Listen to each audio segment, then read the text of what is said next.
ನಮಸ್ಕಾರ ವೀಕ್ಷಕರೇ, ಸುದ್ದಿಯ ಸಿಂಹಾಸನ ನಮ್ಮ ಹಾಸನ ಟಿವಿ ನ್ಯೂಸ್ಗೆ ಸ್ವಾಗತ. ನಾನು ಚಾಂದಿನಿ. ಮೊದಲಿಗೆ ಮುಖ್ಯಾಂಶಗಳು. ಹಾಸನ ಜಿಲ್ಲೆಯ ಸ್ವಾಭಿಮಾನಕ್ಕಾಗಿ 30ರಂದು ಹಾಸನ್ ಚಲೋ ಸಂಸದ ಪ್ರಜ್ವಲ್ ನೀಚ ಕೃತ್ಯದ ವಿರುದ್ಧ ಪ್ರತಿಭಟನೆ, ಮಹಿಳಾ ಮುಖಂಡರ ಘೋಷಣೆ. ಮೇ 30ರ ಹಾಸನ ಚಲೋ ಪ್ರತಿಭಟನೆಗೆ ವಿವಿಧ ದಲಿತ ಸಂಘಟನೆಗಳ ಬೆಂಬಲ, ದಲಿತ ಮುಖಂಡ ಶ್ರೀಧರ್ ಕಲ್ವೀರ್ ಪ್ರಕಟಣೆ. ಮೇ 31ಕ್ಕೆ ಎಸ್ಐಟಿ ಮುಂದೆ ಹಾಜರಾಗುವುದಾಗಿ ಪ್ರಜ್ವಲ್ ರೇವಣ್ಣ ವಿಡಿಯೋ ಮೂಲಕ ಹೇಳಿಕೆ. ನೊಂದಿರುವ ಮಹಿಳೆಯರ ಘನತೆ ಉಳಿಸಿ ಹಾಸನ ಜಿಲ್ಲೆಯ ಗೌರವ ರಕ್ಷಣೆಗಾಗಿ ಕರ್ನಾಟಕ ಜನಪರ ಚಳವಳಿಗಳ ಒಕ್ಕೂಟದ ವತಿಯಿಂದ ಮೇ 30ರಂದು ಬೃಹತ್ ಪ್ರತಿಭಟನೆಯನ್ನ ಹಮ್ಮಿಕೊಳ್ಳಲಾಗಿದ್ದು, ಎಲ್ಲರೂ ಪಾಲ್ಗೊಂಡು ಯಶಸ್ವಿಗೊಳಿಸಬೇಕು ಎಂದು ಹಿರಿಯ ಸಾಹಿತಿ ರೂಪಾ ಹಾಸನ್ ಮನವಿಯನ್ನ ಮಾಡಿದರು. ಪತ್ರಿಕಾಗೋಷ್ಠಿಯಲ್ಲಿ ಸೋಮವಾರದಂದು ಮಾತನಾಡಿದ ಅವರು, ಹಾಸನ ಜಿಲ್ಲೆಯಲ್ಲಿ ಒಬ್ಬ ಜವಾಬ್ದಾರಿಯುತ ಸ್ಥಾನದಲ್ಲಿ ಇರಬೇಕಾದ ಸಂಸದ ಪ್ರಜ್ವಲ್ ರೇವಣ್ಣ ಮಾಡಿರುವ ದುಷ್ಕೃತ್ಯದಿಂದ ರಾಷ್ಟ್ರೀಯ ಅಂತಾರಾಷ್ಟ್ರೀಯ ಮಟ್ಟದಲ್ಲಿ ಹಾಸನದ ಮರ್ಯಾದೆ ಹರಾಜಾಗ್ತಿದೆ. ಈ ಪ್ರಕರಣದಲ್ಲಿ ನೂರಾರು ಮಹಿಳೆಯರ ಖಾಸಗಿತನವನ್ನ ಬಹಿರಂಗಪಡಿಸಲಾಗಿದೆ. ಮಹಿಳೆಯರ ಅಶ್ಲೀಲ ವಿಡಿಯೋ ಮಾಡಿ ಸಾಮಾಜಿಕ ಜಾಲತಾಣಗಳಲ್ಲಿ ಹರಿಬಿಡಲಾಗಿದೆ. ಒಟ್ಟಾರೆ ಈ ಪ್ರಕರಣದಲ್ಲಿ ವಿಡಿಯೋ ಮಾಡಿದ ಆರೋಪಿ ಹಾಗೂ ವಿಡಿಯೋ ಹರಿಬಿಟ್ಟ ಎಲ್ಲರ ವಿರುದ್ಧ ಕಠಿಣ ಕ್ರಮ ಕೈಗೊಳ್ಳಬೇಕು ಅಂತ ಆಗ್ರಹಿಸಿ ಈ ಹೋರಾಟ ಹಮ್ಮಿಕೊಳ್ಳಲಾಗಿದೆ. ಪ್ರಮುಖವಾಗಿ ಅತ್ಯಾಚಾರ ಮಾಡಿದ ಹಾಗೂ ಅದನ್ನ ವಿಡಿಯೋ ಮಾಡಿಕೊಂಡ ಅಪರಾಧ ಮಾಡಿದ ಆರೋಪಿ ಬಂಧನ ಹಾಗೂ ವಿಡಿಯೋ ಅರಿಬಿಟ್ಟ ಘೋರ ಅಪರಾಧ ಮಾಡಿದ ಆರೋಪಿಗಳನ್ನ ಬಂಧಿಸಿ ಅವರ ವಿರುದ್ಧ ಕಠಿಣ ಕ್ರಮ ಕೈಗೊಳ್ಳಬೇಕು ಅಂತ ಆಗ್ರಹಿಸಿ ಈ ಹೋರಾಟ ನಡೆಸಲಾಗುವುದು ಅಂತ ತಿಳಿಸಿದ್ರು. 30ನೇ ತಾರೀಕು ಹಮ್ಮಿಕೊಂಡಿದೀವಿ. ಒಂದು ಮಹಾರಾಜ ಪಾರ್ಕ್ ನಿಂದ ಹೇಳಿ ನಮ್ಮ ಪ್ರತಿಭಟನಾ ಮೆರವಣಿಗೆ ಬರುತ್ತೆ. ಜಿಲ್ಲಾಧಿಕಾರಿಗಳ ಮನೆ ಹಿಂಭಾಗದಲ್ಲಿ ಅದು ಒಂದು ಹಾಕಿ ಬಹಿರಂಗ ಸಭೆಯನ್ನ ರಸ್ತೆಯಲ್ಲಿ ಮಾಡೋದು ಅಂತ ಹೇಳಿ ಅದಕ್ಕೆ ಪರ್ಮಿಷನ್ ಅನ್ನ ತಗೊಂಡಿದೆ. ಲೆಟರ್ನ ಕೂಡ ಕೊಡ್ಲಾಗಿದೆ. ಅದಕ್ಕೆ ಬೇಕಾದಂತ ಸೆಕ್ಯೂರಿಟಿಯನ್ನ ನಾವು ಕೊಡ್ತೀವಿ ಅಂತ ಹೇಳಿ ಒಪ್ಕೊಂಡಿದ್ದಾರೆ. ಅವತ್ತು ಹಾಗಾಗಿ ಅದ್ರದ್ದೇನಿಲ್ಲ. ಇದು ಗೌಪ್ಯವಾಗಿ ಇಡಬೇಕು ಅನ್ನೋ ಕಾರಣಕ್ಕೆ ಇದನ್ನ ನಾವು ಬಹಳಷ್ಟು 2-3 ಸಲ ನಾವು ತಿಳ್ಕೊಳ್ಳುವಂತ ಪ್ರಯತ್ನ ಮಾಡಿದಾಗ್ಲೂ ಕೂಡ ಮಾಧ್ಯಮಗಳ ಮೂಲಕ ವಿಷಯಗಳು ಸೋರಿಕೆ ಆದ್ರೆ ಅದು ಬೇರೆ ಬೇರೆ ರೀತಿಯಾದಂತಹ ಆಯಾಮಗಳನ್ನ ಪಡ್ಕೊಳ್ಳುತ್ತೆ ಅನ್ನೋ ಕಾರಣಕ್ಕೆ ಈ ರೀತಿಯಾದಂತೂ ಅದಕ್ಕೆ ಅವ್ರಿಗೊಂದು ಅವಕಾಶ ಕೊಟ್ಟಿದೆ ಎಸ್ಐಟಿ ನಲ್ಲಿ ಆಗ್ಲಿಲ್ಲ ಅಂದ್ರೆ ಮುಂದಕ್ಕೆ ಬೇರೆ ಹಂತನ ನೋಡೋಣ ಏನ್ ಮಾಡ್ಬೋದು ಅಂತ ಹೇಳಿ. ಹೈಕೋರ್ಟ್ಗೆ ನೇರವಾಗಿ ನಾವು ಮನವಿ ಸಲ್ಲಿಸಬಹುದು ಅಥವಾ ಸುಪ್ರೀಂ ಕೋರ್ಟ್ಗೆ ಮನವಿ ಇದೆಲ್ಲ ನಮ್ಮ ಇರುವಂತ ವಕೀಲರುಗಳು ಈಗಾಗಲೇ ಎಲ್ಲಾ ಪ್ರಯತ್ನಗಳನ್ನ ಮಾಡ್ತಾ ಇದ್ದಾರೆ ಅವ್ರ ಕಡೆಯಿಂದ. ಈಗ ಎಸ್ಐಟಿ ತಂಡ ರಚನೆ ಆದ್ಮೇಲೆ ಅವ್ರಿಗೆ ವಿಚಾರಣೆ ಮಾಡಕ್ಕೆ, ಅವ್ರಿಗೆ ತನಿಖೆ ಮಾಡಕ್ಕೆ ಅವ್ರಿಗೆ ಬಿಡ್ಬೇಕಲ್ಲ, ಅವ್ರಿಗೆ ಅದನ್ನ ಮಾಡ್ತಾ ಇದ್ದಾರೆ. ಅದು ಎಷ್ಟು ಅಲ್ಲ, ಇದು ಏನಾಗ್ಬಿಟ್ಟಿದೆ ಅಂದ್ರೆ ನಾನು ಆಗ್ಲೇ ಹೇಳದ್ನಲ್ಲ, ರಾಜಕೀಯ ಅನ್ನುವಂಥದ್ದು ಇವತ್ತು ನಮ್ಗೆ ತುಂಬಾ ನಾವೆಲ್ಲ ಹೆಣ್ಮಕ್ಳು ಯಾಕೆ ಇವತ್ತು ಕಳಕಳಿಯಿಂದ ಇಲ್ಲಿ ಬಂದು ಕೂತಿದೀವಿ ಅಂದ್ರೆ ಇವತ್ತು ರಾಜಕೀಯ ಕ್ಷೇತ್ರ ಅಧೋಗತಿಯನ್ನ ತಲುಪಿದ್ಯಲ್ಲ. ನೈತಿಕತೆ ಇಲ್ಲ, ಮಾನವೀಯತೆ ಇಲ್ಲ. ಹೆಣ್ಣು ಮಗಳ ಚಿತ್ರವನ್ನ ವಿಡಿಯೋಗಳನ್ನ ಹಿಂಗೆ ಹಾದಿ ಬೀದಿನಲ್ಲಿ ಚೆಲ್ಲಾಡ್ತಾ ಇದೀವಿ. ಹೆಣ್ಣು ಮಕ್ಕಳು, ನಮ್ಮ ಊರಿನ ಹೆಣ್ಮಕ್ಳು, ನಮಗೆ ಸಂಬಂಧಿಸಿದಂತ ಹೆಣ್ಮಕ್ಳು ಅನ್ನುವಂತ ಒಂದು ಸಣ್ಣ ಪರಿಜ್ಞಾನವೂ ಇಲ್ದೇನೆ ಈ ತರ ಎಲ್ಲ ಬಿಟ್ಟಿದ್ದಾರೆ ಅಂತಂದ್ರೆ ಇದನ್ನ ಏನಂತ ಕರಿಬೇಕು? ಅತ್ಯಂತ ನೋವಿನಿಂದ, ಸಂಕಟದಿಂದ ನಾವ್ ಇವತ್ತು ಇಲ್ಲಿ ಮಾತಾಡ್ತಾ ಇದ್ದೀವಿ. ರಾಜಕೀಯ ಇಷ್ಟು ಹೀನ ಸ್ಥಿತಿಗೆ ಬಂದಿದೆಯಲ್ಲ, ಅಸಹ್ಯಕರವಾದ ಸ್ಥಿತಿಗೆ. ಇದೆಲ್ಲದರ ವಿರುದ್ಧ ಯಾರೇ ಮಾಡಿದ್ರು, ಯಾವುದೇ ಪಕ್ಷದವರು ಮಾಡಿದ್ರು, ಯಾವೇ ರಾಜಕಾರಣಿ ಮಾಡಿದ್ರು, ಯಾವೇ ಸಾಮಾಜಿಕ ಕಾರ್ಯಕರ್ತರು ಮಾಡಿದ್ರು, ಅವರೆಲ್ಲರ ವಿರುದ್ಧವಾಗಿ ಕ್ಷಮೆಯೇ ಇಲ್ಲದೆ ಇರುವಂತಹದ್ದು ನಮ್ಮ ಹೋರಾಟ. ಕ್ಷಮೆ ಯಾರಿಗೂ ನಾವು ಕೊಡಕ್ ಸಾಧ್ಯನೇ ಇಲ್ಲ ಇವತ್ತು. ಅಂತ ಹೀನ ಕೆಲಸವನ್ನ ಇವತ್ತು ಮಾಡಿದ್ದಾರೆ. ಎಲ್ಲರೂ ಕೂಡ ಹುರ್ದಮ್ಮಂಗೆ, ಹಾಸ್ತಮ್ಮಂಗೆ ಮೊದಲು ಕೈ ಮುಗಿಯೋರು, ಮೊದಲು ಪೂಜೆ ಮಾಡ್ಸೋರು ನಮ್ ರಾಜಕಾರಣಿಗಳು, ಜನಪ್ರತಿನಿಧಿಗಳು. ನೀವ್ ನೋಡಿದ್ರೆ ನಾವ್ಯಾರು ಹೋಗಲ್ಲ, ಅವ್ರು ಹೋಗಿ ಮಾಡ್ತಾರೆ. ನಿಜವಾಗಿ ಅವರಲ್ಲಿ ಮನುಷ್ಯತ್ವ ಅಂತಿದ್ರೆ, ಆತ್ಮಸಾಕ್ಷಿ ಇದ್ರೆ ಅವ್ರ ಆ ದೇವಿ, ಅವ್ರು ಯಾವ ದೇವಿಯರನ್ನ ನಂಬಿದಾರೆ ಅವ್ರ ಮುಂದೆ ಹೋಗಿ ನಿಂತ್ಕೊಳ್ಳಿ, ಅವರೇ ಶಾಪ ಕೊಡ್ಲಿ, ಆ ದೇವಿಯರೇ ಶಾಪ ಕೊಡ್ಲಿ, ನಾವ್ ಕೊಡಲ್ಲ, ಅವರೇ ಕೊಡ್ಲಿ ಅಷ್ಟೇ. ಇದನ್ನ ನಾನು ಮಾತು ಹೇಳ್ಬೇಕು ಅಂತಂದ್ರೆ ಅಂದ್ರೆ ಅಷ್ಟು ನಮ್ಗೆ ನೋವಾಗಿದೆ. ಏನ್ ಅನ್ಕೊಂಡಿದ್ದಾರೆ ಹೆಣ್ಮಕ್ಳುಗಳನ್ನ? ಈ ರೀತಿಯ ರಾಜಕೀಯ ಮಾಡ್ಬೇಕಾ? ಹೆಣ್ಮಕ್ಳನ್ನ ಪಣಕ್ಕಿಟ್ಟ ಹೆಣ್ಮಕ್ಳ ಸಮಾಧಿ ಮೇಲೆ ಅವರ ಮಾನ ಮರ್ಯಾದೆ, ಬದುಕು, ಕುಟುಂಬನ ಸಮಾಧಿ ಮಾಡಿ ಆ ಸಮಾಧಿ ಮೇಲೆ ನೀವು ಪತ್ರಿಕಾಗೋಷ್ಠಿಯಲ್ಲಿ ಡಾಕ್ಟರ್ ಭಾರತಿ ರಾಜಶೇಖರ್, ಮಹಿಳಾ ಮುಖಂಡರಾದ ಡಾಕ್ಟರ್ ರಂಗಸ್ವಾಮಿ, ಪ್ರಾಮೀಳಾ, ಸುವರ್ಣ, ಶಿವಪ್ರಸಾದ್, ಭಾರತಿ ರಾಜಶೇಖರ್, ಮಮತಾ, ಶಿವು, ಇಂದ್ರಮ್ಮ ಇತರರು ಉಪಸ್ಥಿತರಿದ್ದರು. ಪ್ರಜ್ವಲ್ ರೇವಣ್ಣ ಅವರನ್ನ ಕೂಡಲೇ ಬಂಧಿಸಲು ಆಗ್ರಹಿಸಿ ಮೇ 30ರಂದು ಜನಪರ ಚಳುವಳಿಗಳ ಒಕ್ಕೂಟದ ವತಿಯಿಂದ ಕರೆಯನ್ನ ನೀಡಿದ್ರು. ಬೃಹತ್ ಪ್ರತಿಭಟನೆಗೆ ಡಾಕ್ಟರ್ ಬಿಆರ್ ಅಂಬೇಡ್ಕರ್ ದಲಿತ ಸಂಘಟನೆಗಳ ಒಕ್ಕೂಟದಿಂದ ಬಾಹ್ಯ ಬೆಂಬಲ ನೀಡಲಿದೆ ಎಂದು ಒಕ್ಕೂಟದ ರಾಜ್ಯಾಧ್ಯಕ್ಷ ಶ್ರೀಧರ್ ಕಲಿವೀರ ತಿಳಿಸಿದರು. ನಗರದ ಖಾಸಗಿ ಹೋಟೆಲ್ ಒಂದರಲ್ಲಿ ಸೋಮವಾರ ಸುದ್ದಿಗಾರರೊಂದಿಗೆ ಮಾತನಾಡಿದ ಅವರು, ಹಾಸನ ಜಿಲ್ಲೆಯಲ್ಲಿ ಒಬ್ಬ ಜವಾಬ್ದಾರಿಯುತ ಸ್ಥಾನದಲ್ಲಿ ಇರಬೇಕಾದ ಸಂಸದ ಪ್ರಜ್ವಲ್ ರೇವಣ್ಣ ಮಾಡಿರುವ ದುಷ್ಕೃತ್ಯದಿಂದ ರಾಷ್ಟ್ರ ಅಂತಾರಾಷ್ಟ್ರೀಯ ಮಟ್ಟದಲ್ಲಿ ಹಾಸನದ ಮರ್ಯಾದೆ ಹರಾಜಾಗ್ತಿದೆ. ಈ ಪ್ರಕರಣದಲ್ಲಿ ನೂರಾರು ಮಹಿಳೆಯರ ಖಾಸಗಿತನವನ್ನ ಬಹಿರಂಗಪಡಿಸಲಾಗಿದೆ. ಮಹಿಳೆಯರ ಅಶ್ಲೀಲ ವಿಡಿಯೋ ಮಾಡಿ ಸಾಮಾಜಿಕ ಜಾಲತಾಣಗಳಲ್ಲಿ ಹರಿಬಿಡಲಾಗಿದೆ. ಒಟ್ಟಾರೆ ಈ ಪ್ರಕರಣದಲ್ಲಿ ವಿಡಿಯೋ ಮಾಡಿದ ಆರೋಪ ಹಾಗೂ ವಿಡಿಯೋ ಹರಿಬಿಟ್ಟ ಎಲ್ಲರ ವಿರುದ್ಧ ಕಠಿಣ ಕ್ರಮ ಕೈಗೊಳ್ಳಬೇಕು ಅಂತ ಆಗ್ರಹಿಸಿ ಈ ಹೋರಾಟ ಹಮ್ಮಿಕೊಳ್ಳಲಾಗಿದೆ. ಪ್ರಮುಖವಾಗಿ ಅತ್ಯಾಚಾರ ಮಾಡಿದ ಹಾಗೂ ಅದನ್ನ ವಿಡಿಯೋ ಮಾಡಿಕೊಂಡ ಅಪರಾಧ ಮಾಡಿದ ಆರೋಪಿ ಬಂಧನ ಹಾಗೂ ವಿಡಿಯೋ ಹರಿಬಿಟ್ಟ ಘೋರ ಅಪರಾಧ ಮಾಡಿದ ಆರೋಪಿಗಳನ್ನ ಬಂಧಿಸಿ ಅವರ ವಿರುದ್ಧ ಕಠಿಣ ಕ್ರಮ ಕೈಗೊಳ್ಳಬೇಕು ಅಂತ ಆಗ್ರಹಿಸಿ ಈ ಹೋರಾಟ ನಡೆಸಲಾಗುವುದು ಅಂತ ಹೇಳಿದ್ರು. ದೇಶದ ಇತಿಹಾಸದಲ್ಲೇ ಇಂತಹ ಒಂದು ದೊಡ್ಡ ಲೈಂಗಿಕ ದೌರ್ಜನ್ಯ ಪ್ರಕರಣ ನಡೆದರೂ ಆರೋಪಿಯನ್ನ ಬಂಧಿಸಿ ಆತನ ವಿರುದ್ಧ ಕ್ರಮ ಕೈಗೊಳ್ಳುವಲ್ಲಿ ರಾಜ್ಯ ಹಾಗೂ ಕೇಂದ್ರ ಸರ್ಕಾರಗಳು ವಿಫಲವಾಗಿದೆ. ಕೂಡಲೇ ಕೇಂದ್ರ ಸರ್ಕಾರ ಅತ್ಯಾಚಾರಿಯ ಬಂಧನಕ್ಕೆ ರಾಜ್ಯಕ್ಕೆ ಸಂಪೂರ್ಣ ಸಹಕಾರ ನೀಡಬೇಕು. ಮೈತ್ರಿ ಮಾಡಿಕೊಂಡಿರುವ ಹಿನ್ನೆಲೆಯಲ್ಲಿ ಅತ್ಯಾಚಾರಿಯ ರಕ್ಷಣೆಗೆ ಕೇಂದ್ರ ಸರ್ಕಾರ ಮುಂದಾಗಬಾರದು. ಹಿಂದೂಗಳ ಪರ ಎಂದು ಹೇಳುವ ಕೇಂದ್ರ ಸರ್ಕಾರ ನೂರಾರು ಹಿಂದೂ ಮಹಿಳೆಯರ ಮೇಲೆ ಅತ್ಯಾಚಾರ ನಡೆದರೂ ಕಣ್ಮುಚ್ಚಿಕೊಳ್ತಿದೆ. ಕೂಡಲೇ ಆರೋಪಿ ಯಾವ ರಾಜ್ಯದಲ್ಲೇ ಇದ್ದರೂ ಆತನನ್ನ ಬಂಧಿಸಿ ಕಾನೂನಿನ ಅಡಿಯಲ್ಲಿ ಇರುವ ಕಠಿಣ ಶಿಕ್ಷೆಗೆ ಗುರಿಪಡಿಸಬೇಕು ಅಂತ ಆಗ್ರಹಿಸಿದ್ರು. ಆಘಾತಕಾರಿಯಾದಂತಹ ಒಂದು ಹೆಚ್ಚುವರಿ ಅಂಶ ಅಂದ್ರೆ, ನಾವು ದಲಿತ ಅನ್ನುವಂತಹ ಒಂದು ಕ್ಯಾಪ್ಷನ್ ಇಟ್ಕೊಂಡು ದಲಿತ ಸಂಘಟನೆಗಳ ಒಕ್ಕೂಟ ಅಂತ ರಾಜ್ಯ ಮಟ್ಟದಲ್ಲಿ ಏನ್ ಮಾಡಿದೀವಿ, ಇಡೀ ರಾಜ್ಯವನ್ನ ನಾವು ಪ್ರವಾಸ ಮಾಡ್ಕೊಂಡು ಬಂದೀವಿ. ನಾವು ರಾಜ್ಯಾಧ್ಯಕ್ಷಗಳೆಲ್ಲ ಗುರುಮೂರ್ತಿ ನನ್ನ ಜೊತೆ ಇದ್ರು ರಾಜ್ಯ ಪ್ರವಾಸದಲ್ಲಿ. ನಾಣ್ದಾಸು ಕೆಲವು ಕಡೆ ಬಂದ್ರು, ರಾಜ್ಯ ಸಂಯೋಜಕರು. ನಮಗೆ ಬಹಳ ಬಹಳ ಬಹಳ ವೇದನೆ ಕೊಡುವಂತ ವಿಚಾರ ಅಂದ್ರೆ, ಈ ಪ್ರಜ್ವಲ್ ಸಂಸದ ಅತ್ಯಾಚಾರ ಮಾಡಿರುವಂತಹ ಹೆಣ್ಣು ಮಕ್ಕಳ ಪಟ್ಟಿಯಲ್ಲಿ ಅಸಹಾಯಕರಾದಂತಹ ಅತ್ಯಂತ ಕಡು ಬಣತನದಲ್ಲಿ ಇರುವಂತಹ ಶೆಡ್ಯೂಲ್ ಕ್ಯಾಸ್ಟ್ ಹೆಣ್ಣು ಮಕ್ಕಳು, ದಲಿತ ಹೆಣ್ಣು ಮಕ್ಕಳು ಇದ್ದಾರೆ ಅನ್ನುವಂಥದ್ದು ಎಲೆಕ್ಟ್ರಾನಿಕ್ ಮೀಡಿಯಾದಲ್ಲಿ ವರದಿಯಾಗಿರುವಂಥದ್ದು. ಅದೇ ರೀತಿ ಒಕ್ಕಲಿಗ ಜನಾಂಗ ಮತ್ತು ಇತರೆ ಜನಾಂಗದ ಹೆಣ್ಣು ಮಕ್ಕಳು ಕೂಡ ರೇಪ್ ಮತ್ತು ಅಬ್ಯೂಸ್ ಒಳಗಾಗಿರುವಂಥದ್ದು ನಮ್ಮನ್ನ ಅತ್ಯಂತ ಕಳವಳಕ್ಕೆ ಈಡು ಮಾಡ್ತದೆ. ಆದ್ರಿಂದ ಒಬ್ಬ ಮಾದರಿಯಾಗಬೇಕಾದ ಜನಪ್ರತಿನಿಧಿ ತನ್ನ ಮತದಾರರ ವ್ಯಾಪ್ತಿಯಲ್ಲಿ ಹೆಣ್ಣು ಮಕ್ಕಳನ್ನ ಅಸಹಾಯಕ ದುರ್ಬಳಕೆ ಮಾಡಿ ಅತ್ಯಾಚಾರ ಮತ್ತು ಲೈಂಗಿಕ ದೌರ್ಜನ್ಯ ಮಾಡೋದ್ರಿಂದ ಅವರನ್ನ ಕೂಡಲೇ ಜಗತ್ತಿನ ಯಾವ ಮೂಲೆಯಲ್ಲಿದ್ದರೂ ಬಂಧಿಸಬೇಕು. ರಾಜ್ಯ ಸರ್ಕಾರ, ಕೇಂದ್ರ ಸರ್ಕಾರಗಳು ಒಟ್ಟಿಗೆ ಕೈ ಜೋಡಿಸಿ ಅತಿ ಶೀಘ್ರದಲ್ಲಿ ಅವರನ್ನ ಬಂಧಿಸಬೇಕು. ಎಲ್ಲಾ ವಿಶ್ವಸಂಸ್ಥೆಯ ಎಲ್ಲಾ ನಿಯಮಗಳು, ಇಂಟರ್ನ್ಯಾಷನಲ್ ಕೋರ್ಟಿನ ಎಲ್ಲಾ ನಿಯಮಗಳು ಎಲ್ಲವೂ ಸಹ ಒಬ್ಬ ಮರ್ಡರ್ ಮಾಡೋರ್ನ, ರೇಪ್ ಮಾಡೋರ್ನ ಬಂಧಿಸುವುದರಲ್ಲಿ, ಟೆರರಿಸ್ಟ್ಗಳನ್ನ ಬಂಧಿಸುವುದರಲ್ಲಿ ಎಲ್ಲಾ ದೇಶಗಳು ಕೂಡ ಸಂಪೂರ್ಣ ಸಹಕಾರವನ್ನು ಕೊಡ್ತವೆ. ಆದ್ರೆ ಅಂತಾರಾಷ್ಟ್ರೀಯ ಸಮುದಾಯದ ಪೊಲೀಸ್, ಇಂಟರ್ಪೋಲ್ ಅವರನ್ನ ಅಪ್ರೋಚ್ ಮಾಡಿ ಅವರಿಂದ ಇಂತಹ ಒಬ್ಬ ಕ್ರಿಮಿನಲ್ ಅನ್ನ ಅರೆಸ್ಟ್ ಮಾಡಿಸೋದಕ್ಕೆ ಒತ್ತಡ ಹಾಕಬೇಕಾಗಿರುವಂತ ಕೆಲಸ ಕೇಂದ್ರ ಸರ್ಕಾರ, ವಿದೇಶಾಂಗ ಸಚಿವಾಲಯ, ಇಂಟರ್ಪೋಲ್ಗೆ ಅಪ್ರೋಚ್ ಮಾಡಬೇಕಾಗಿರೋದು CBI. ಇವರೆಲ್ಲರೂ ಕೂಡ ಪತ್ರವನ್ನ ರಾಜ್ಯ ಸರ್ಕಾರದ ಮುಖ್ಯಮಂತ್ರಿ, ರಾಜ್ಯದ ಗೃಹ ಮಂತ್ರಿಗಳು ಪತ್ರ ಮುಖೇನ ಈ ಒಂದು ಸಹಕಾರವನ್ನು ಕೋರಿದ್ದಾರೆ. ಆದ್ರೆ ಇಲ್ಲಿವರೆಗೂ ಕೇಂದ್ರ ಸರ್ಕಾರ ಆ ಕಲ್ಪ್ರೇಟ್, ಅಪರಾಧಿ ಅಥವಾ ಆರೋಪಿಯನ್ನ ಪ್ರಜ್ವಲ್ ರೇವಣ್ಣ ಅವರನ್ನ ಬಂಧಿಸೋದ್ರಲ್ಲಿ ಇನ್ನು ಸೂಕ್ತ ಕ್ರಮ ತಗೊಂಡಿಲ್ಲ. ಇದು ನಾವು ಪ್ರಧಾನಿಯವರನ್ನ ಪ್ರಶ್ನೆ ಮಾಡ್ತೀವಿ, ನರೇಂದ್ರ ಮೋದಿ ಅವರನ್ನ, ನೀವು ಈ ಒಬ್ಬ ಅತ್ಯಾಚಾರದ ಈ ಒಬ್ಬ ಅಪರಾಧಿಯನ್ನ ಗೆಲ್ಲಿಸಿ ಅಂತ ಮತದ ಯಾಚನೆಯನ್ನ ನೀವು ಮಾಜಿ ಪ್ರಧಾನಿ ದೇವೇಗೌಡರ ಜೊತೆ ಮಾಡಿದಂತವ್ರು, ಇದು ಬಹಿರಂಗ ಆಗಿದೆ.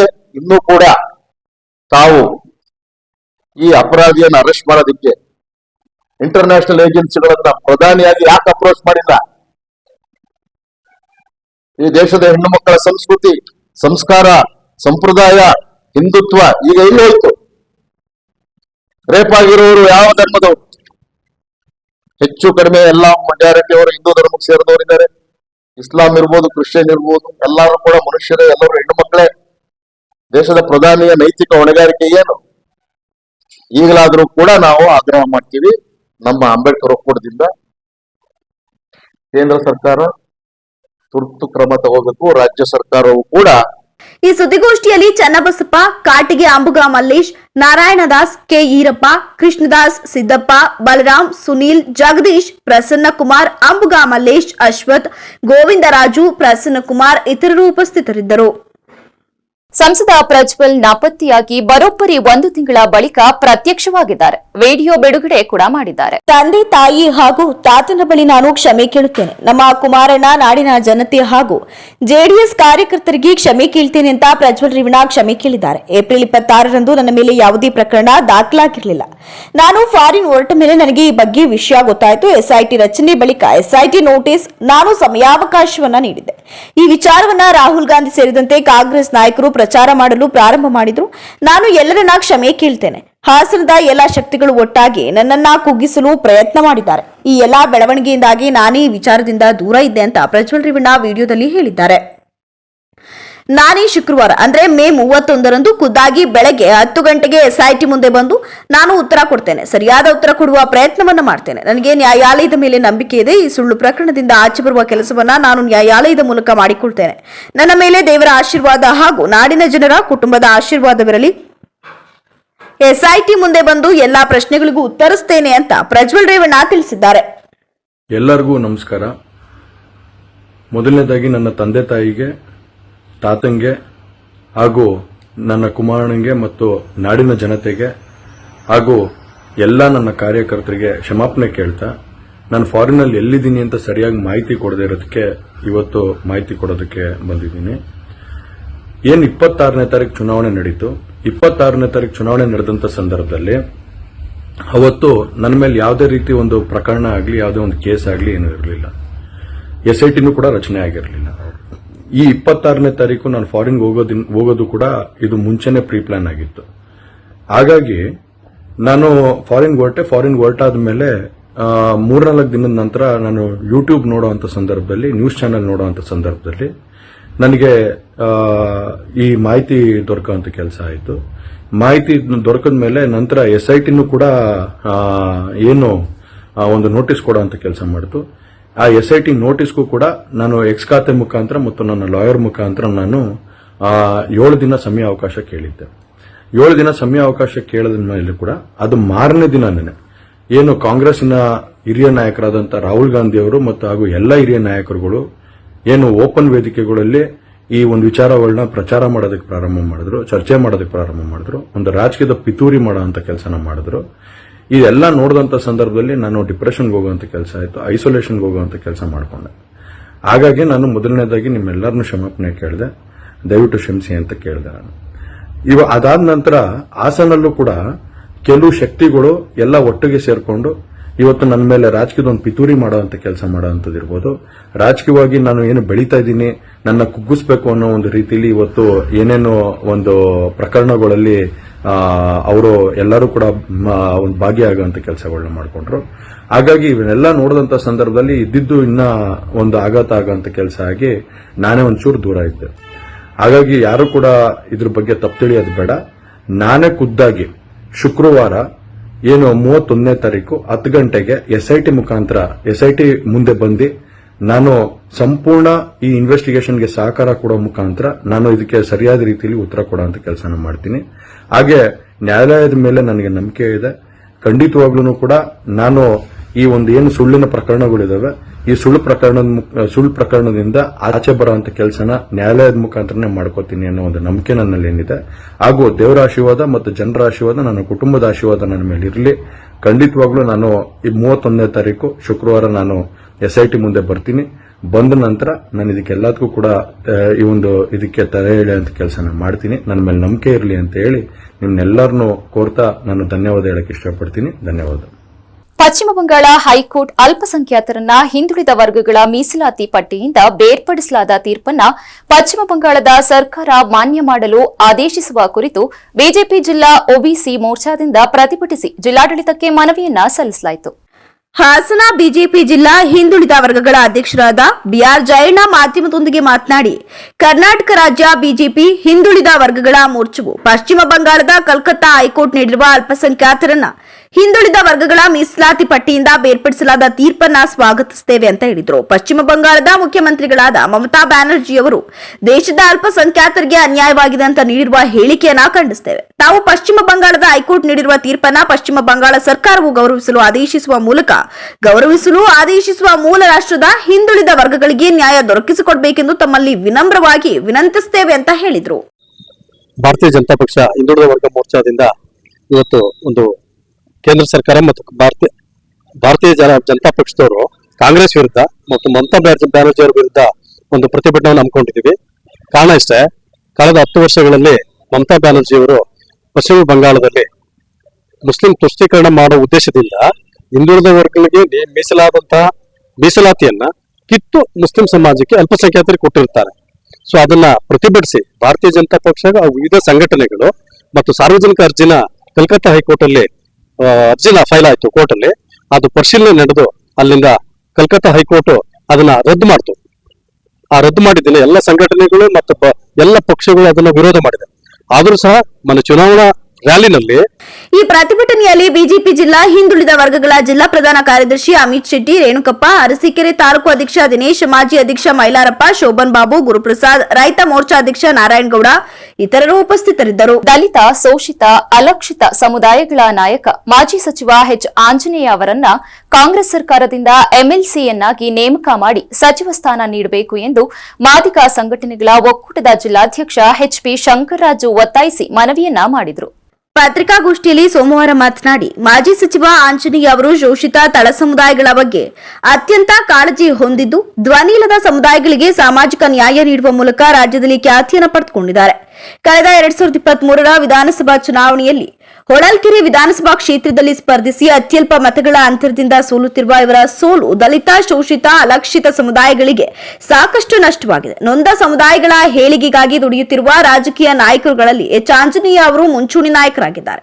2013ರ ಸಿದ್ದರಾಮಯ್ಯ ನೇತೃತ್ವದ ಸರ್ಕಾರದಲ್ಲಿ ಸಮಾಜ ಕಲ್ಯಾಣ ಇಲಾಖೆ ಸಚಿವರಾಗಿ ಆಂಜನೇಯ ಅವರು ಕ್ರಾಂತಿಕಾರ ಬದಲಾವಣೆ ತಂದಿದ್ದಾರೆ. ಹಿಂದುಳಿದ ವರ್ಗಗಳ ಮಕ್ಕಳಿಗಾಗಿ 100 ಹೈಟೆಕ್ ಹಾಸ್ಟೆಲ್ಗಳನ್ನ ಹಾಗೂ ರಾಜ್ಯದಾದ್ಯಂತ ಹೆಚ್ಚಿನ ಸಂಖ್ಯೆಯಲ್ಲಿ ವಸತಿ ಶಾಲೆಗಳನ್ನ ಪ್ರಾರಂಭ ಮಾಡುವಲ್ಲಿ ಆಂಜನೇಯ ಅವರ ಪಾತ್ರ ದೊಡ್ಡದು. ಈ ಕಾರ್ಯಗಳ ಮೂಲಕ ಹಿಂದುಳಿದ ದಲಿತ ಸಮುದಾಯಗಳಲ್ಲಿ ಶೈಕ್ಷಣಿಕ ಕ್ರಾಂತಿ ಮಾಡುವಲ್ಲಿ ತನ್ನದೇ ಆದ ಕೊಡುಗೆಯನ್ನು ನೀಡಿದ್ದಾರೆ. ದಲಿತ ಸಮಾಜಕ್ಕೆ ಸಾಮಾಜಿಕ ನ್ಯಾಯ ನೀಡಬೇಕಾಗಿರುವುದರಿಂದ ಎಚ್ ಆಂಜನೇಯ ಅವರನ್ನ ಎಂಎಲ್ಸಿಯನ್ನಾಗಿ ಮಾಡಿ ಮಂತ್ರಿಯನ್ನಾಗಿ ಮಾಡಬೇಕೆಂದು ಈ ಮೂಲಕ ನಮ್ಮ ಕಾಂಗ್ರೆಸ್ ಪಕ್ಷದ ವರಿಷ್ಠರುಗಳಲ್ಲಿ ಮನವಿ ಮಾಡ್ತೇನೆ ಅಂತ ಹೇಳಿದ್ರು. ಹಿರಿಯ ಹೋರಾಟಗಾರರು, ಹಿಂದೆ ಅವರು ಸಮಾಜ ಕಲ್ಯಾಣ ಸಚಿವರಾದಂತ ಎಚ್ ಆಂಜನೇಯನವರನ್ನ ಎಂಎಲ್ಸಿ ಮಾಡಿ ಅವರನ್ನ ಮಂತ್ರಿ ಮಾಡಬೇಕು ಅಂತ ಹಾಸನ ಜಿಲ್ಲೆಯ ಮಾದಿಗ ಸಂಘಟನೆಗಳಿಂದ ನಾವು ಕೂಟರಿಂದ ನಾವು ಒತ್ತಾಯ ಮಾಡ್ತಾ ಇದ್ದೀವಿ. ಅದೇ ರೀತಿ ಎಐಸಿಸಿ ಅಧ್ಯಕ್ಷರಾದಂತ ಮಲ್ಲಿಕಾರ್ಜುನ ಖರ್ಗೆ ಅವರಿಗೆ ಮತ್ತೆ ಈ ರಾಜ್ಯದ ಮುಖ್ಯಮಂತ್ರಿ ಸಿದ್ದರಾಮಯ್ಯನವರಿಗೆ ಹಾಗೂ ಉಸ್ತುವಾರಿ ಎಐಸಿಸಿ ಉಸ್ತುವಾರಿ ಅಂತ ವೇಣುಗೋಪಾಲ್ ರವರಿಗೆ, ಉಪಮುಖ್ಯಮಂತ್ರಿ ಡಿ.ಕೆ. ಶಿವಕುಮಾರ್ ಅವರಿಗೆ ನಾವು ಜನಾಂಗದ ಪರವಾಗಿ ಅವ್ರನ್ನ ಎಂಎಲ್ಸಿ ಮಾಡ್ಬೇಕಂತ ನಾವು ಒತ್ತಾಯ ಮಾಡ್ತಾ ಇದ್ದೀವಿ.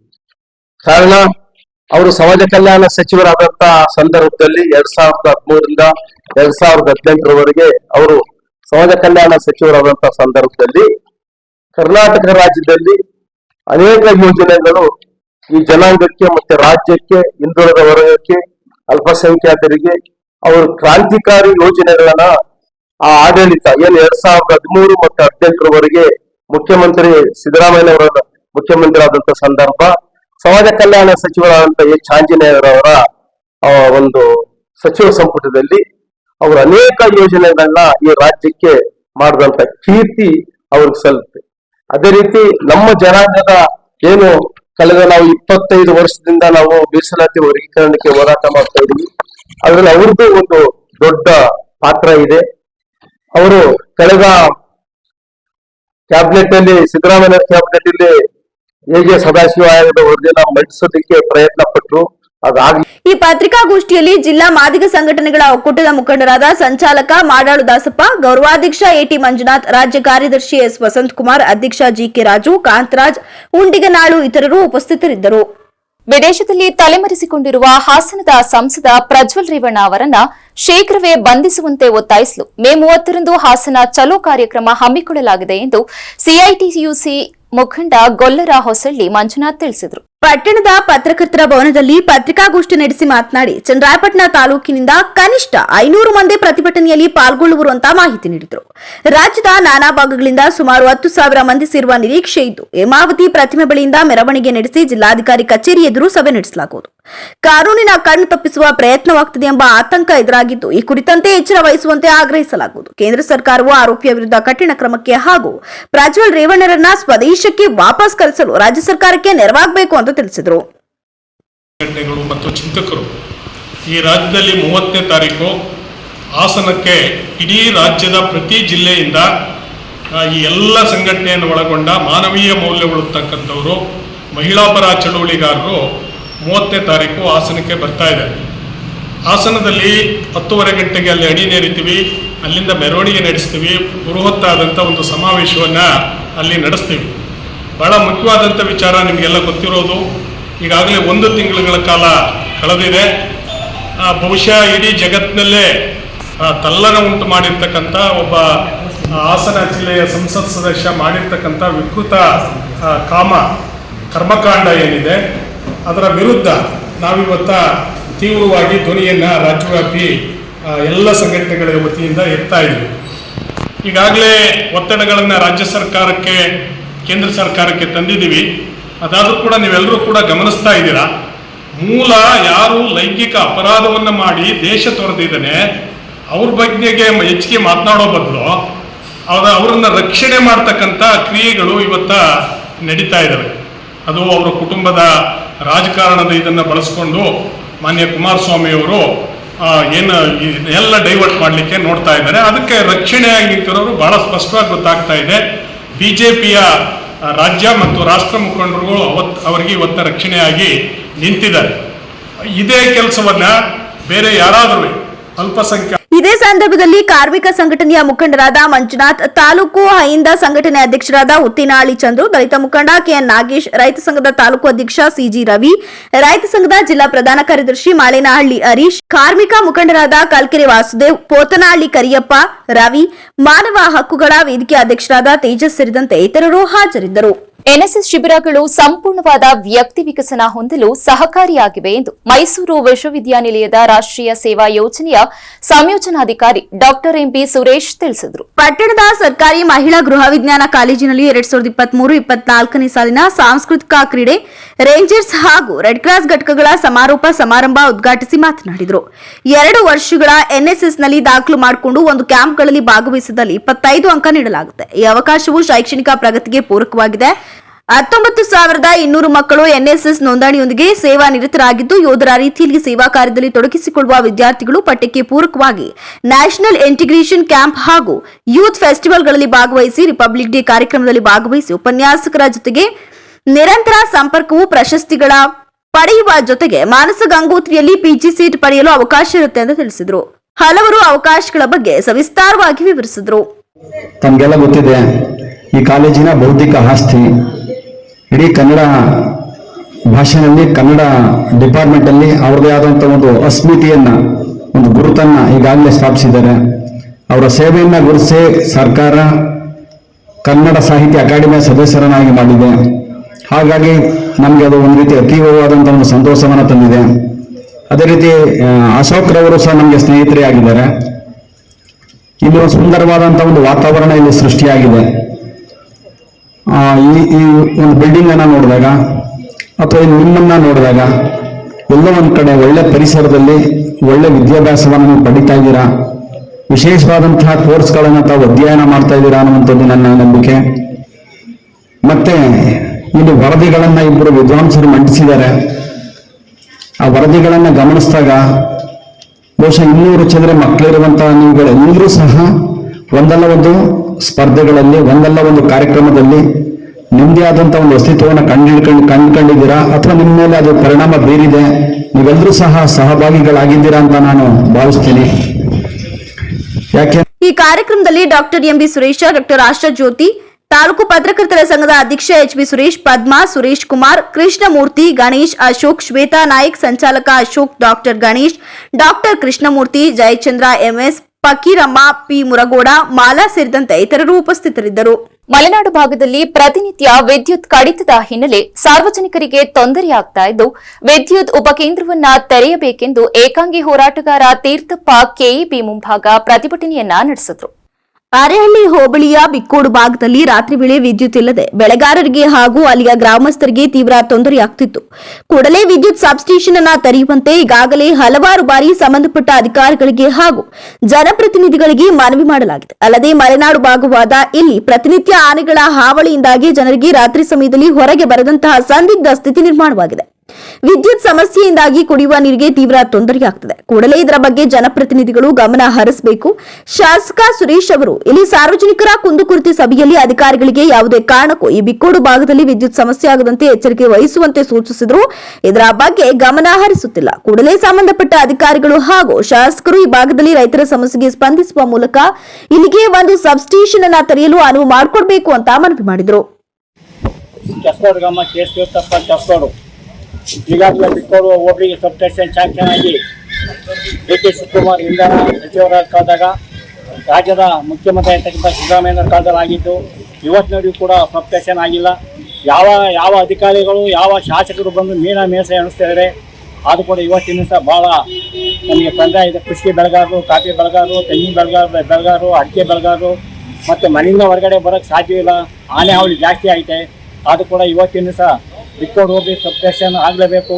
ಅದು ಕೂಡ ಇವತ್ತಿನ ದಿವಸ ಕಸ್ಕೋಡು, ನೀರಿನಹಳ್ಳಿ, ಮಲೇಶ್ವರನಗರ, ಗೌತಮ್ ನಗರ, ಇರುವಾಟೆ, ಲಕ್ಕಂನಹಳ್ಳಿ ಮತ್ತು ಗುಮ್ನಹಳ್ಳಿ, ಶ್ರೀಗೊಳ್ಳಿ, ಯದ್ವಳ್ಳಿ, ವಸಂತಪೂಲು, ಇರುವಾಟೆ, ಬಂದಹಳ್ಳಿ, ಕಡಗನಹಳ್ಳಿ, ಚಿಕ್ಕ ಬಿಕ್ಕೋಡು, ಮಾಳೆ, ಉಸ್ಕೂರು, ನಿಡಿನಹಳ್ಳಿ, ಮನೆ, ಗೆಣ್ಣುಮನೆ, ಜಗ್ಬನಹಳ್ಳಿ, ಮತ್ಸವರ, ಕೌರಿ, ಈತಹಳ್ಳಿ ಅನೇಕ ಹಳ್ಳಿಗಳಿಗೂ ಕೂಡ ಪಡುವಳ್ಳು, ಮಟ್ಟಿಹಳ್ಳಿ, ಕೃಷ್ಣಾಪುರ, ಮಾದಿಹಳ್ಳಿ, ಮಾದನಹಳ್ಳಿ ಮತ್ತು ಮಾದನಹಳ್ಳಿ, ಇದು ಗುಡಿಚನ್ನಹಳ್ಳಿ, ಅನೇಕ ಈಟ್ಲಹಳ್ಳಿ, ಕೌರಿ, ಉಷಾವರ ಈ ಗ್ರಾಮಕ್ಕೂ ಕೂಡ ಕರೆಂಟ್ ಇಲ್ಲದೆ ತುಂಬಾ ತೊಂದರೆ ಇದೆ. ಇವತ್ತಿನ ದಿವಸ ನಾವೆಷ್ಟು ಮೃತ ಅರ್ಜುನ ಆನೆಯ ಹೆಸರಲ್ಲಿ ಹಣ ವಸೂಲಾತಿ ಮಾಡಲು ಹಾಗೂ ಸ್ಮಾರಕವನ್ನ ನಿರ್ಮಾಣ ಮಾಡಲು ಮುಂದಾಗಿರುವ ಎಚ್ಡಿ ನವೀನ ಎಂಬ ವ್ಯಕ್ತಿಯ ವಿರುದ್ಧ ಹಾಗೂ ಅರಣ್ಯ ಅಧಿಕಾರಿಗಳ ವಿರುದ್ಧ ಮಲೆನಾಡು ರಕ್ಷಣಾ ಸೇನೆ ರಾಜ್ಯಾಧ್ಯಕ್ಷ ಸಾಗರ್ ಜಾನೆಕೆರೆ ಆಕ್ರೋಶವನ್ನ ವ್ಯಕ್ತಪಡಿಸಿದರು. ಪತ್ರಿಕಾಗೋಷ್ಠಿಯಲ್ಲಿ ಸೋಮವಾರ ಮಾತನಾಡಿ, ನಾನು ಮಲೆನಾಡು ರಕ್ಷಣಾ ಸೇನೆಯ ರಾಜ್ಯಾಧ್ಯಕ್ಷನಾಗಿದ್ದು ಸಮಾಜದಲ್ಲಿ ಆಗುತ್ತಿರುವ ದೌರ್ಜನ್ಯ ಹಾಗೂ ವಂಚನೆಯನ್ನ ಖಂಡಿಸಿ ಸಾರ್ವಜನಿಕರ ಹಿತವನ್ನ ಕಾಯಲು ನಾನು ಸದಾ ಸಿದ್ಧನಾಗಿರ್ತೇನೆ. 6 ತಿಂಗಳ ಹಿಂದೆ ನಮ್ಮ ಮೈಸೂರು ದಸರಾ ಉತ್ಸವದಲ್ಲಿ 8 ಬಾರಿ ಅಂಬಾರಿಯನ್ನ ಹೊತ್ತು ಸಕಲೇಶಪುರ ತಾಲೂಕು ಹೆಸಳೂರು ವಲಯ ಅರಣ್ಯದಲ್ಲಿ ಕಾಡಾನೆ ಕಾರ್ಯಾಚರಣೆ ಮಾಡುವ ಸಂದರ್ಭದಲ್ಲಿ ಕಾಡಾನೆಯ ದಾಳಿಗೆ ಅರ್ಜುನ ಎಂಬ ಆನೆಯು ಬಲಿಯಾಗಿದೆ ಅಂತ ಹೇಳಿದರು. ಅದರ ಸಮಾಧಿಯನ್ನ ಹೆಸಳೂರು ಬಳಿಯ ದಬ್ಬಳಿಕಟ್ಟೆ ಅರಣ್ಯದಲ್ಲಿ ಮಾಡಲಾಗಿರುತ್ತೆ. ಮೈಸೂರು ಜಿಲ್ಲೆ ಎಚ್ಡಿ ಕೋಟೆ ತಾಲೂಕಿನ ನವೀನ್ ಎಂಬ ವ್ಯಕ್ತಿ ಅರ್ಜುನ ಆನೆಯ ಸಾವನ್ನ ತನ್ನ ಬಂಡವಾಳವನ್ನಾಗಿ ಮಾಡಿಕೊಂಡು ಅರ್ಜುನ ಪಡೆ ಕರ್ನಾಟಕ ಎಂಬ ವಾಟ್ಸ್ಆಪ್ ಗ್ರೂಪ್ ಖಾತೆಯನ್ನ ಹಾಗೂ ನವೀನ್ ಬೆಳ್ಳಿ ಎಂಬ ಇನ್ಸ್ಟಾಗ್ರಾಂ ಖಾತೆಯನ್ನ ಹೊಂದಿದ್ದಾನೆ. ಅದರಲ್ಲಿ ಮೃತ ಅರ್ಜುನ ಆನೆಯ ಕುರಿತಾಗಿ ನಾನು ಹೋರಾಟ ಮಾಡ್ತೇನೆ ಅಂತ ಸುಳ್ಳು ವರದಿಗಳನ್ನ ಹಬ್ಬಿಸುತ್ತಾ ಜನರಿಗೆ ತಾನು ಹೋರಾಟಗಾರ ಅಂತ ನಂಬಿಸುತ್ತಾ ಧೀರ ಅರ್ಜುನನ ತಾತ್ಕಾಲಿಕ ಸ್ಮಾರಕ ನಿರ್ಮಾಣಕ್ಕೆ ನಿಮ್ಮ ಸಹಾಯ ಅಂತ ನಾಮಫಲಕವನ್ನ ಹಾಕಿಕೊಂಡು ಅರ್ಜುನನ ಸ್ಮಾರಕವನ್ನ ನಿರ್ಮಾಣ ಮಾಡ್ತೇನೆ ಅಂತ ಸುಳ್ಳು ಹೇಳಿಕೊಂಡು ತನ್ನ ವೈಯಕ್ತಿಕ ಖಾತೆಗೆ ಸಾರ್ವಜನಿಕರಿಂದ ಕರ್ನಾಟಕದ ಎಲ್ಲೆಡೆ ಲಕ್ಷಾಂತರ ರೂಪಾಯಿ ಹಣವನ್ನ ವಸೂಲು ಮಾಡ್ತಾನೆ.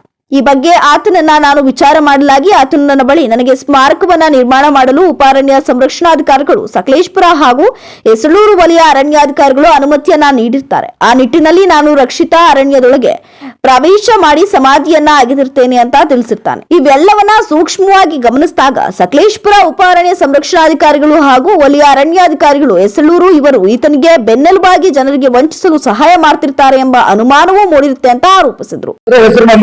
ಅಕ್ರಮ ನಡೀತದೆ. ಯಾವ ರೀತಿ ಅಂದ್ರೆ ಸ್ಮಾರಕನ ನಿರ್ಮಾಣ ಮಾಡ್ತೀವಿ ಅಂತ ಹೇಳಿ ಕೆಲವು ಯುವಕರು, ಅದರಲ್ಲೂ ಮುಖ್ಯವಾಗಿ ನವೀನ್ ಎಂಬ ಯುವಕ, ಎಚ್.ಡಿ. ಕೋಟೆ ಯುವಕ, ವಾಟ್ಸಪ್ ಗ್ರೂಪ್ ನ ಕ್ರಿಯೇಟ್ ಮಾಡಿ ತಾತ್ಕಾಲಿಕ ಒಂದು ಸ್ಮಾರಕನ ನಿರ್ಮಾಣ ಮಾಡ್ತೀನಿ ಅಂತ ಹೇಳಿ ಒಂದು ಗ್ರೂಪ್ ಅಲ್ಲಿ ಕ್ರಿಯೇಟ್ ಮಾಡಿ ಅದರಲ್ಲಿ ಚಂದ ವಸೂಲಿ ಮಾಡ್ತಾರೆ.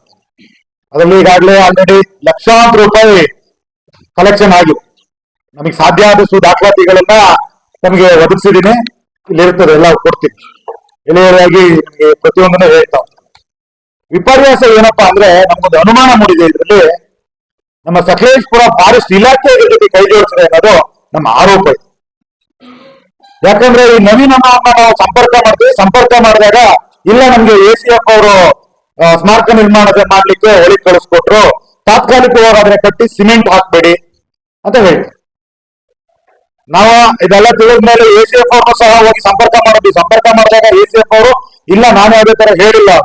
ಆದ್ರೆ ನಿನ್ನೆ ಈ ದರ್ಶನ್ ಸರ್ ಕಡೆಯವರು, ನಟ ದರ್ಶನ್ ಸರ್ ಕಡೆಯವರು ನಿನ್ನೆ ವಿಡಿಯೋ ಮಾಡಿ ಬಿಟ್ಟಿದ್ದಾರೆ. ಅದರಲ್ಲಿ ಅವರು ನಾವು ಕಳಿಸ್ಕೊಟ್ಟಿದ್ದವರು ನಮ್ಗೆ ACF ಅವ್ರ ಇನ್ಸ್ಟ್ರಕ್ಷನ್ ಇದೆ ಅಂತ ಅವರು ಆ ವಿಡಿಯೋದಲ್ಲಿ ಮಾತಾಡಿದ್ದಾರೆ. ವಿಷಯ ಏನು ಅಂದ್ರೆ ಇವತ್ತು ಸ್ಮಾರಕ ನಿರ್ಮಾಣ ಮಾಡಲಿಕ್ಕೆ ಯಾವುದೇ ಒಬ್ಬ ವ್ಯಕ್ತಿಗೆ ಯಾವುದೇ ಸರ್ಕಾರ ಇವತ್ತು ಆದೇಶ ಕೊಟ್ಟಿದೆ. ಯಾಕೆಂದ್ರೆ ಆನೆ, ನಮ್ಮ ಅರ್ಜುನ ಆನೆ ಬಂದ್ಬಿಟ್ಟು ಇಡೀ ದೇಶದ ಆಸ್ತಿ ಅದು, ಯಾರೋ ಒಬ್ಬರ ಸೊತ್ತಲ್ಲ.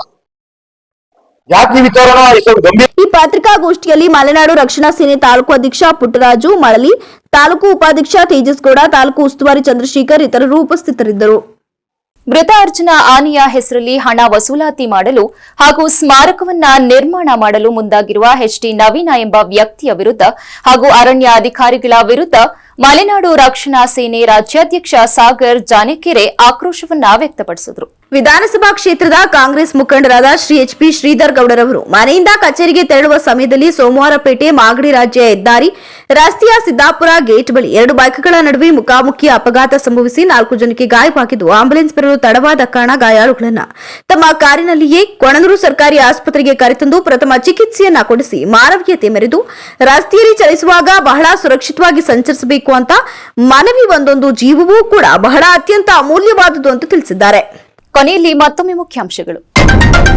ಹಾಸನ ಜಿಲ್ಲೆಯ ಸ್ವಾಭಿಮಾನಕ್ಕಾಗಿ 30ರಂದು ಹಾಸನ್ ಚಲೋ, ಸಂಸದ ಪ್ರಜ್ವಲ್ ನೀಚ ಕೃತ್ಯದ ವಿರುದ್ಧ ಪ್ರತಿಭಟನೆ, ಮಹಿಳಾ ಮುಖಂಡರ ಘೋಷಣೆ.